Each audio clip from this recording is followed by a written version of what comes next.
Welcome back, my dear students, and this is part 3 for our first sizing case. Okay, in the previous two parts, we have considered together what we defined as the load profile. We have understood together the difference between an annual load profile and a daily load profile. So back to this initial case study we start with, where we consider, if you remember, my dear students, a sucker root bump in an oil and gas application. And this was the daily load profile. And in such load, we consider this as what we can call a uniform load. What do you mean here by uniform? That the consumption of this load is typically the same across the year. So simply speaking, when you calculate here the area under the curve, which is simply can be calculated by considering the summation. So that's just, we can take here summation.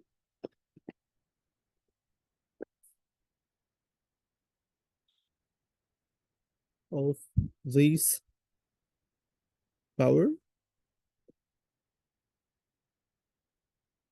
So simply, this is the number. We can make it in kilowatt hour per day. So this is the total energy consumption per day. And for a 1 year, if you would like to calculate the annual energy conversion, you can simply multiply this number by 360.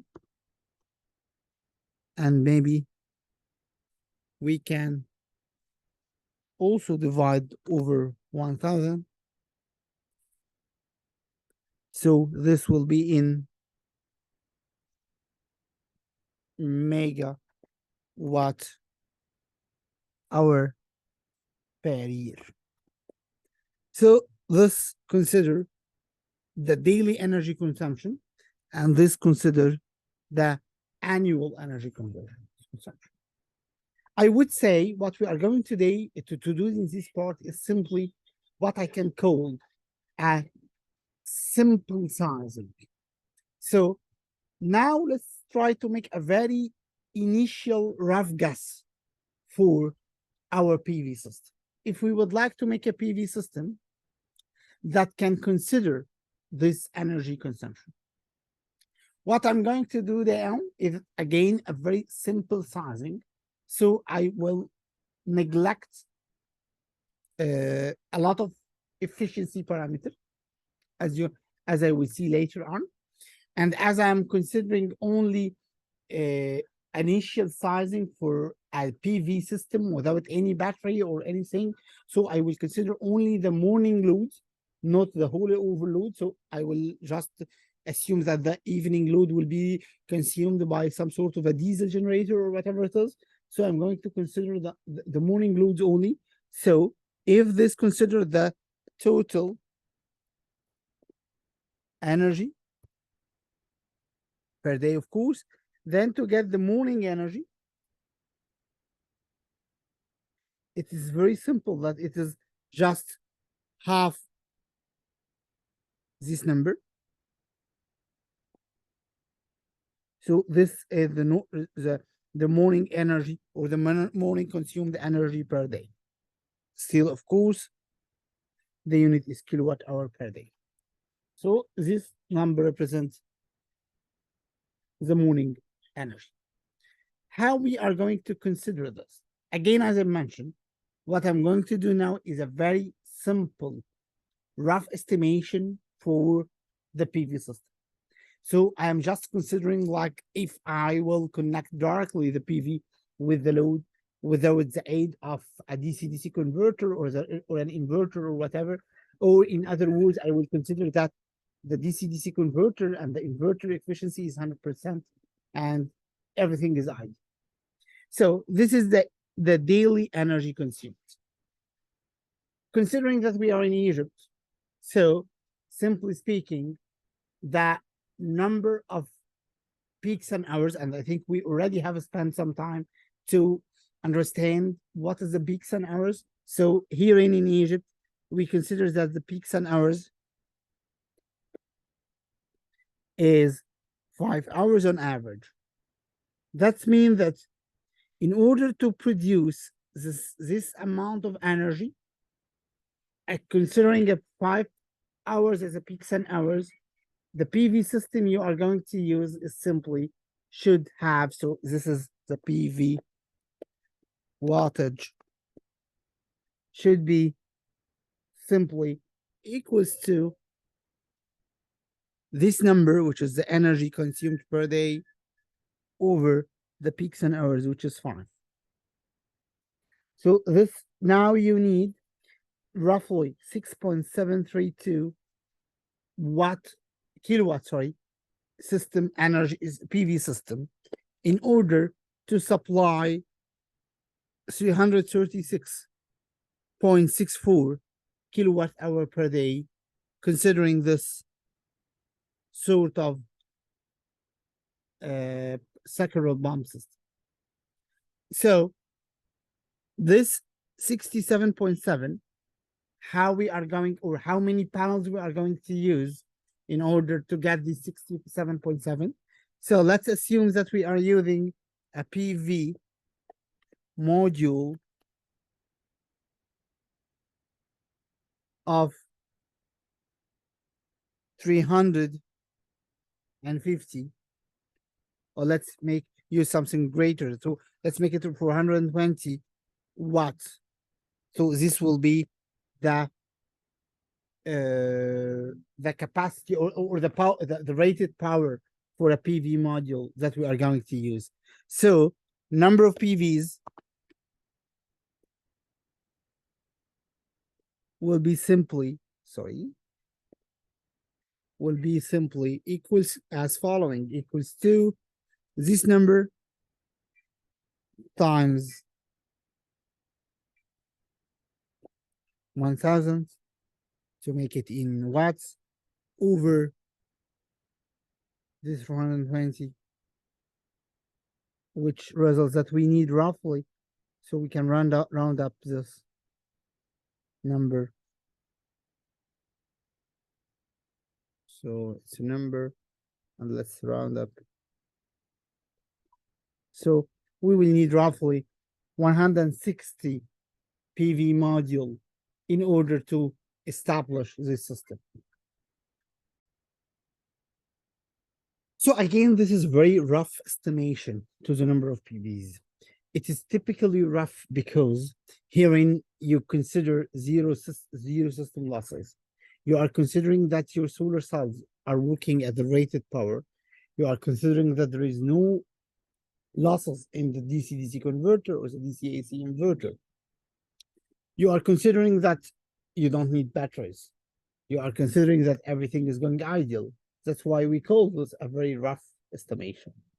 So this equation gives you an estimation about how number of PVs you need in order to establish this 67.3 watt or kilowatt system, a PV kilowatt system.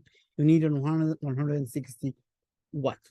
But in order to make a more detailed explanation or a more detailed vision for your system, you have to consider some internal parameters in your system. So now let's assume that your PV system is not so ideal. I mean that we are going to implement some sort of a system that we have. Let's say that we have the PV system here. This is a PV array. And in between here, we have what's called a DC to AC inverter.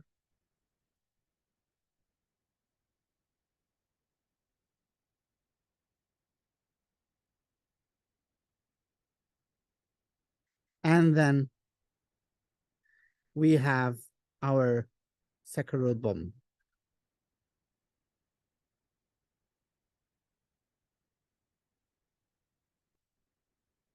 Okay, now let's assume that the DC-AC inverter is with 95% efficiency.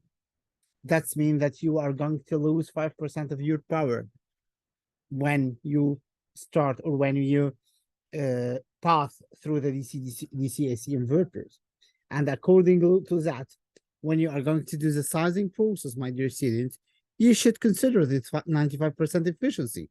This simply can happen by saying that what power needed is not the 67, but actually the power needed by the PV system should be this equals this 67 divided by 0.95, which is the efficiency, assuming the efficiency of the converter. So simply now, assuming still this 420 wattage system, or wattage PV, sorry, what you are going to use in terms of number of PVs will be equals this number still times 1000 over the number of PV modules here, which is 420. Now you need roughly 169 PV modules. So this is what one of the first consideration between considering an ideal system and considering a real system. Another important consideration is related to the specs of the DC-AC inverter you're going to use. So now what power you are going to deliver in order to answer this question, you have to return back to this. Here is the specs for the load. Sorry. Yeah. So yeah, here is the specs for the load. As you can see here, what the power you are targeting to deliver is roughly 280 voltage and 67 ampere.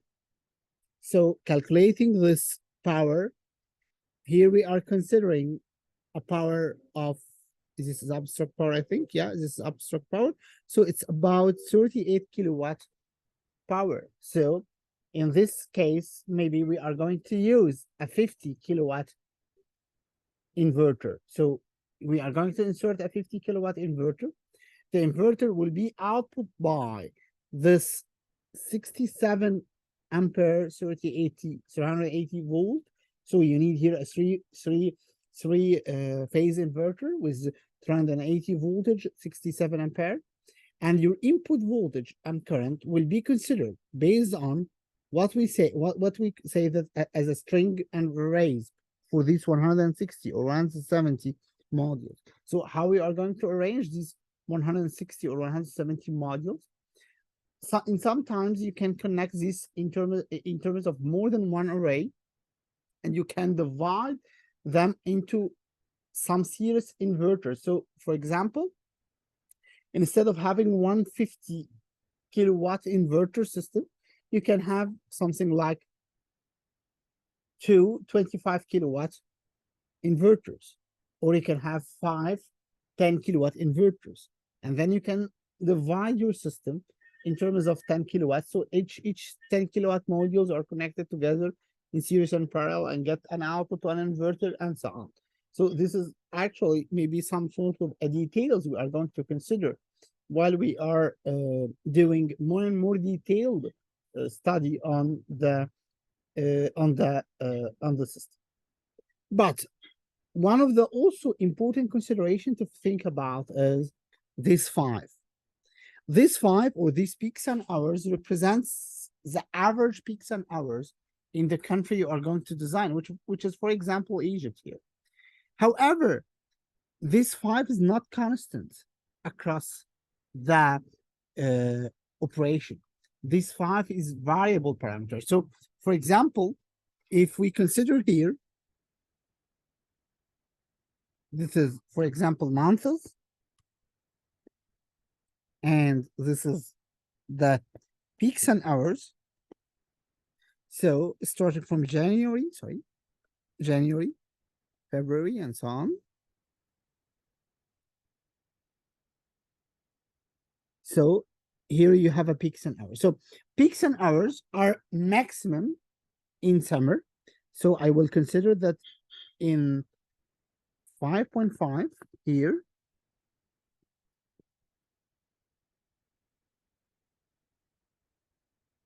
And then drops to 5 during the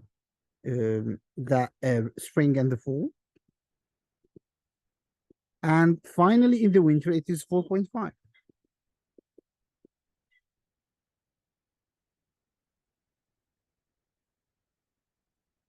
Okay, so this is roughly the peaks and hours, for example, in Egypt. So in order to calculate the energy yield,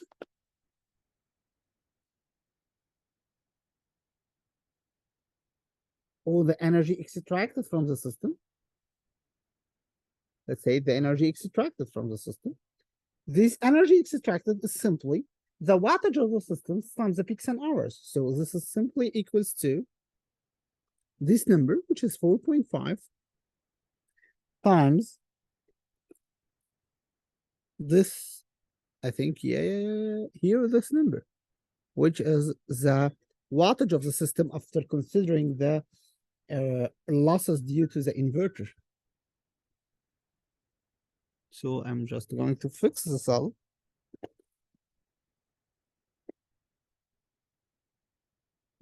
I did something wrong. Let me do it once more again. So this number times this number.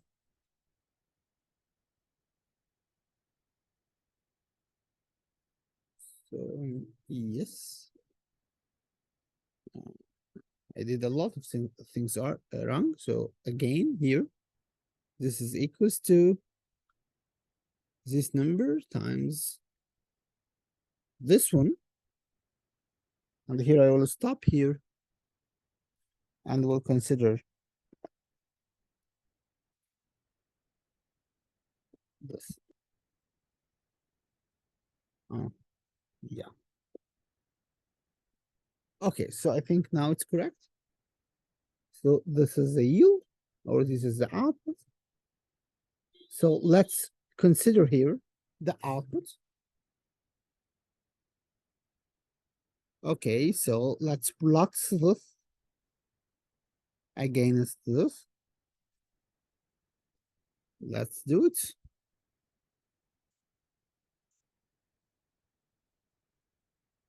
So this is simply what you are going to get. Maybe it's better to rescale this. For example, let's do this minimum to be 300. So this is simply the output.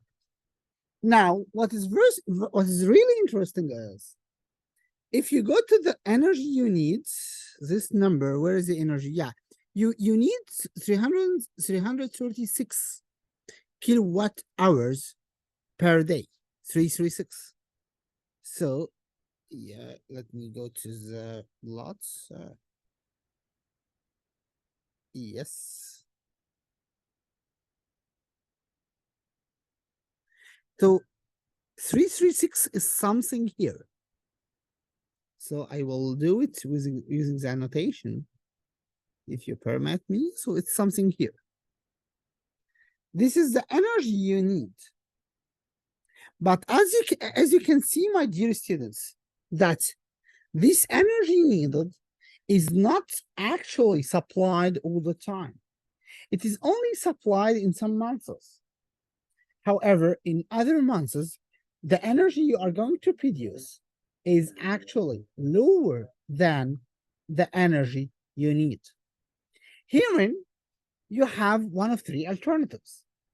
Either to be a grid connected system, so that in the months where you have a lower generation of energy, like in fall, spring, and winter, you will get your excess energy or the shortage amount, you will get it from the grid. Or you may have a secondary source, like a diesel system. Maybe this is the case for the Saccharode bombs we are considering. So you may have a backup system that will work alternatively in order to supply this shortage amount of energy. Or you will have a big problem, or you will have a system shortage in these months. So you have to prepare a plan B. This plan B should be either a grid or a secondary source. Alternatively, you have to think also about the excess energy. In the summer months, as you can see here, your energy production is greater than the energy you need. So you have to think how you could utilize this energy. If you are a grid connected system, this is simply a net metering process. So you are going to feed the signal, the grid with your extra energy. If you are not a grid connected system, then this is also a considerable question. And this is very important. And actually, I would say that this is maybe one of the major differences between citing a grid connected and a standalone system. In a grid connected system, it makes sense to have excess energy because having excess energy will add positively to your bidirectional or to your net metering process that annually compensates months where you have some sort of shortage, like in the case of winter. But in case of a standalone system, it doesn't make sense at all to have an excess energy because this excess energy will not be or will not benefit the system. So usually in a standalone system, we don't act to have an excess energy. What we are going simply to do is we are going to use or we are going to consider having a shortage energy to be supplied by a secondary source rather than having an excess energy with no use. And this also will be reflected by dear students later on when we consider the economical analysis of this system. Because simply speaking, whenever you raise up this red line, that simply means you are enlarging your system. And enlarging your system means simply paying more money. So increasing number of modules, increasing the wattage of the inverter or the converter, increasing the number of the associated cabling and so on. So you are increasing the overall system price. And this reflects on what we are going to calculate, which is the levelized cost of energy. So as you can see, in a standalone system, it makes more sense to produce less energy than needed. And then in this case, you are going to supply this extra energy using a secondary source, most likely diesel generator. However, in a grid connected system, you may make a compensation process. So as you can see here, in the summer, I will going to produce more energy than needed. So I will going to feed the grid with extra energy that will be needed later on in the winter. So maybe my overall balance by the end of the year will result with zero. And this may be a perfect solution. That means that you are getting net zero charge from or net zero energy from the grid. Or in other words, you are going to pay zero to the grid because you didn't get any, or what you get, you feed in another time. And this is one of the maybe challenges of the design whenever you are considering a PV system. So as I mentioned in the beginning of this part, what we did today is a very rough process in order to make an initial guess to your PV system. Of course, it's not accurate at all because we are still ignoring a lot of things. For example, herein, if you remember, my dear students, we are only considering morning loads. We're still ignoring night loads, which may be one of the aspects to be considered in the next part.